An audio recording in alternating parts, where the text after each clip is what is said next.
Ile hali ya kushindwa kuweza kujikubali na kutaka kuweza kuishi maisha ya wengine. Ile hali ya kuweza kumaliza masomo, kukaa muda mrefu pasipokuwa na kazi na kuweza kujikuta mtu anakata tamaa. Ile hali ya maisha magumu na kujikuta unaweza kupata msongo wa mawazo. Ile hali ya kuweza kukataliwa na baadhi ya vipenzi.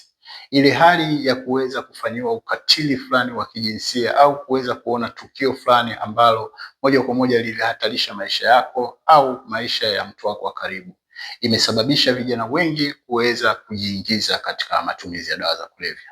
Na ndio maana tunasema utumiaji wa dawa za kulevya kuhusisha na watu kuweza kutoroka. It's all about escaping.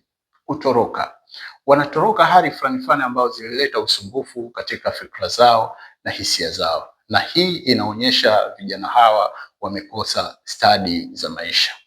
Katika athari walizopata, moja ya athari ambayo wamepata, wengi wamekuwa waraibu wa vilevi mbalimbali. Na hapa ni Dapo Recovery House. Hichi ni kituo kinachotoa huduma za utengemao kwa waraibu wa dawa za kulevya pamoja na pombe. Tunasaidia jinsia zote, yani wanawake pamoja na wanaume. Kwa mawasiliano zaidi piga simu namba 0673 20 43 32. Saidia, usiadhibu.